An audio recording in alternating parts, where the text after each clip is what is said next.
I'm going to prove to you that when you make investment in souls, you actually are qualified to receive material blessings from it. We're coming there. Just follow me.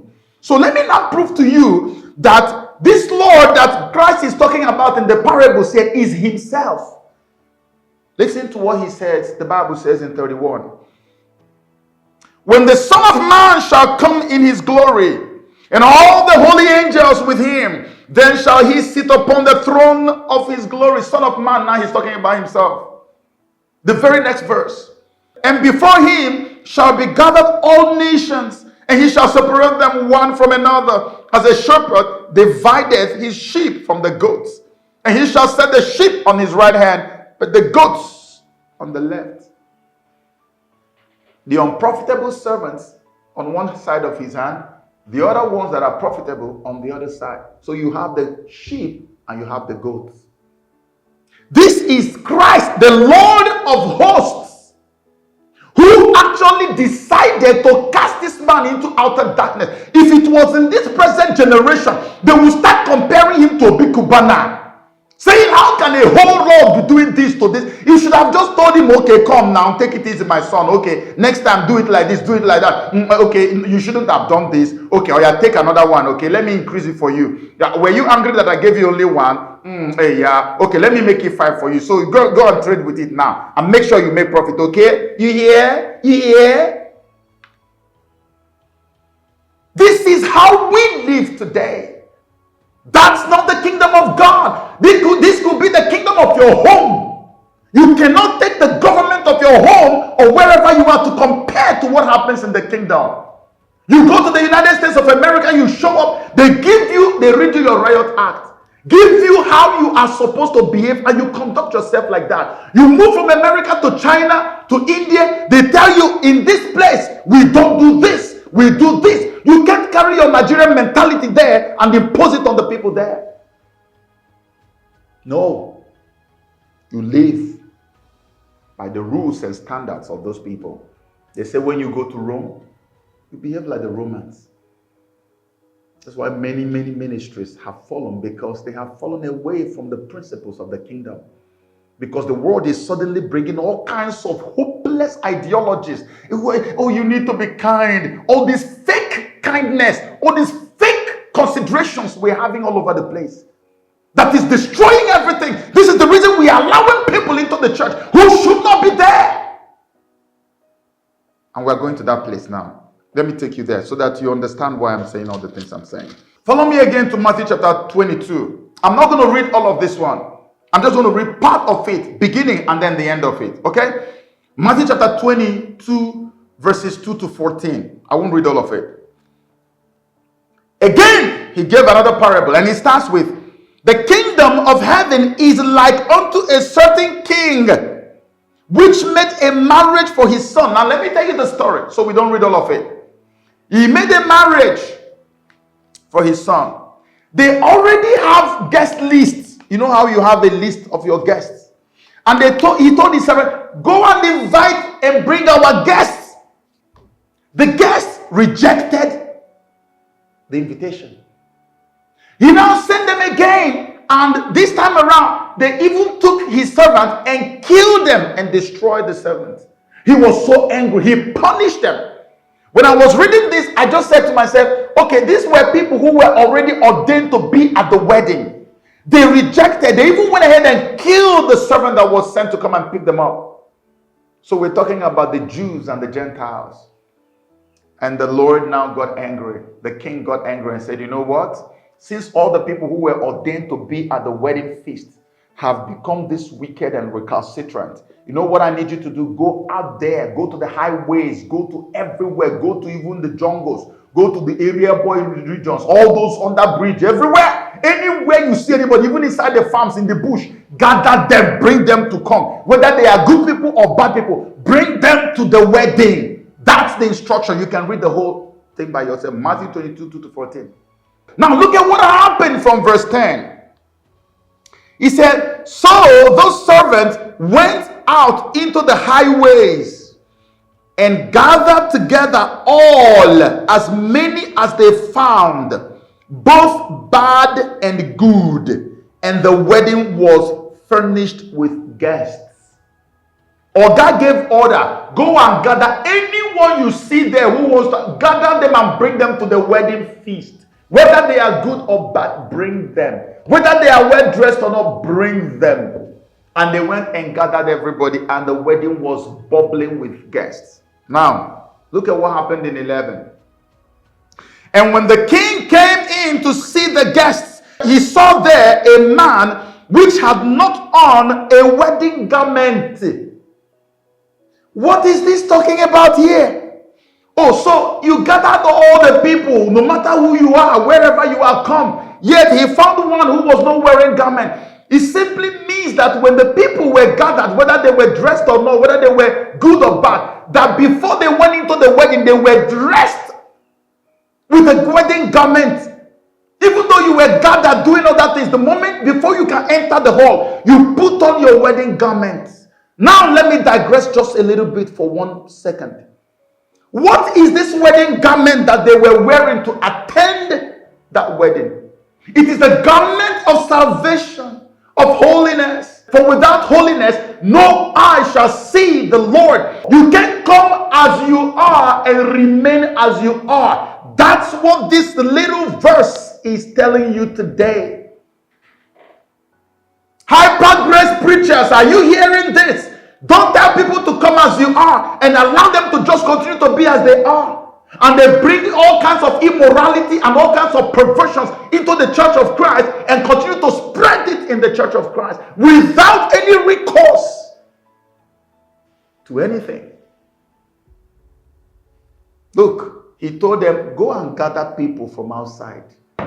They came, good, bad. Should you not know that there are people who will not wear? But the point is that the principles of the kingdom says, if you come as you are, you can't see the kingdom of God if you remain as you are. You must put on the whole armor of Christ. Put on your garment of righteousness before you can attend the wedding. It's a law. It's a principle. You cannot approach it through any shortcut. Verse 12. And he said unto him, Friend, how camest thou in hither, not having a wedding garment? Why did you come in here and you're not having any garment? No wedding garment on you. And the Bible said the guy was speechless. We're just looking. Speechless. What did the Lord do to that guy? What did they do to him?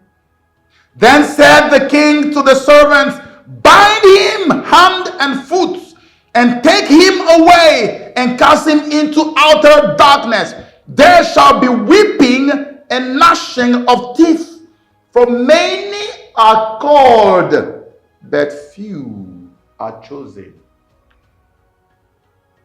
The guy was on his own. They said, go and gather him. They brought him. He came. He refused to wear the wedding garment. Everybody had put on the wedding garment, but this one did not wear it. Today's generation will say, why not treat this man like Obi Kubana? If it was Obi Kubana, you would have just told him, come on, my darling. Oh yeah, you people go and clothe him, give him wedding garment ready. You deal with a God who works with timelines. When you cross a certain threshold, you have crossed it. You can't go back anymore. It's a kingdom that has strict principles, but we have all watered it down because of our own laziness in the mind. We are molding God into our own image rather than molding ourselves after the image of God. You are reducing God to your level when you should be aspiring to get to the level where He is. And He's given us the Holy Spirit to make it work. So we become too recalcitrant and too lazy and spoiled. This is the Lord. You said they should bring, they brought. Yet, because He didn't have the garment. So when you come as you are and you remain as you are, no matter how much service you render to your church, no matter how much tithe you pay to that church, you are not going anywhere. Put on the whole armor of God. Put on your righteousness. Put on your holiness. That person was cast out. I'm not done yet. I'm going to be done in a minute. Let's go to the next scripture here. We are looking at how God, how Christ responds to unfruitfulness. Matthew chapter 21, verses 17 to 20. And he left them and went out of the city into Bethany, and he lodged there. 18. Now in the morning, as he returned into the city, he hungered, he was hungry. And when he saw a fig tree in the way, he came to it and found nothing thereon, but leaves only, and said unto it, let no fruit grow on thee henceforward forever. And presently the fig tree withered away immediately. If you follow the Hebrew translation to this passage of the scripture, it is said that at that time that Christ approached that fig tree, that the season for ripened fruits to come on the tree had not come yet. But then the tree was not supposed to be without any fruit at all, even though the season for ripened ones had not come. And not only that, when Christ was approaching, the tree gave Christ the impression, with so many beautiful leaves and green, gave Christ the impression that it had fruits in it. But when Christ came hungry, he found no single fruit on the tree. And he said, no fruit will grow on you. Let me read it. He said, let no fruit grow on thee henceforward forever. Instantly, the thing dried. This was a tree that was supposed to be fruitful, but was not fruitful. So if you look at scripture, scripture after scripture, especially when you follow the life of Christ, he hates, heaven hates unfruitfulness. Another interpretation to what happened was also the Pharisees and the Sadducees, whose outward expression of Christianity or religion was so repugnant that Christ was using everything to expose them. See how you look like you had too many fruits on you from afar, but I came close and there was just nothing on you. So you are unfruitful, you must go. Stop occupying space. How can you not bear fruits and you will be tolerated? If you were a businessman and someone is there picking up your salary and is not producing profit, forget about church. How will you feel? And you're paying salary every day. God is a very strong businessman. I'm telling you, put me any day, anywhere. You can still continue to get angry with me and fight me. That's okay. That's up to you. But I tell you today, my Father who is in heaven, he is a businessman, and the world should learn business from the church. Take the Bible, pieces it together. You will see business secrets hidden everywhere in the Bible. And you're telling me church is not business. How dare you? Read your Bible. Read your Bible. I believe in the scriptures. This is it. I don't just talk anyhow. Read your Bible. Okay. Let's round up. I said to you earlier, I said the business of doing the work of God is a spiritual thing. The business of winning souls is very spiritual. But the Bible has sanctioned, in fact, God himself has also sanctioned that the man who actually works as a preacher, that the man who works on the altar should by right benefit or eat off of that altar. For if we have some spiritual gifts into you, do we not also deserve to reap material blessings from you? Follow me to 1 Corinthians chapter 9, verses 11 to 18. If we have sown unto you spiritual things, is it a great thing if we shall reap your carnal things? Now, if we have sown spiritual gifts into your life, now is it wrong for us to reap material blessings from you as well? This is your Paul talking. Verse 12, he says, if others be partakers of this power over you, are not we rather? Nevertheless, we have not used this power, but suffer all things, lest we should hinder the gospel of Christ. He said, if other people have the right to benefit from you material things, don't we have even greater rights? This is what I said in that video, that many of us will go and engage lawyers, and we will pay them per hour. You engage anybody, you pay. You will go for counseling, for somebody to counsel you for 13 minutes. Oh, I don't know how I'm feeling somehow. You go for some counseling. I said I had to go and meet a therapist. And therapist will talk to you and tell you all those things. After talking to you for how many? Just 30 minutes, 40 minutes. You pay an incredible amount of money. But the pastor is meant to preach and do all of this and should not get anything. And this is what your generation is proposing, and you are a Christian and you're talking about, and you are joining them in this argument. Read your Bible, 1 Corinthians chapter 9. Paul says, do we not have the right more to receive material blessings from you? But yet, we refuse to do that. I waived that right by myself, not that I didn't have the right. If you doubt it, let's go further. Verse 13, he says, do ye not know that they which minister about holy things live off of the things of the temple? Can you see that? Is it in your Bible? And they which wait at the altar are partakers with the altar. Even so hath the Lord ordained that they which preach the gospel should live off of the gospel. Read it from your Bible. The Lord had ordained those who preach the gospel should live off of the proceeds that come out of the gospel. It's in your Bible, 1 Corinthians. It is there. But no, pastor is this. I understand that there are charlatans who are now taking advantage of people. Go to Matthew chapter 7 verse 22. The Bible says in those days they will come to me and say, Master, did we not cast out demons in your name? Did we not heal the sick? Did we not? He said, I will say to them, away from me, you evildoers, for I know not who you are. We know there are going to be false preachers, fake prophets, fake everything. Will you now say because of them, we should write off the church completely? Why is it that Christians can't wake up and smell the coffee? Every time Christianity is about to be destroyed, it is Christians that are used to destroy it. Look at Turkey today. Hagia Sophia Museum has now become a gigantic mosque. Look at all over the place. Turkey was the place you hear about when they say Paul was visiting, doing missionary journey in Thessalonica and all those Ephesians. It is in Turkey. Present day Turkey. 99% Islam, Muslim. Where were you guys?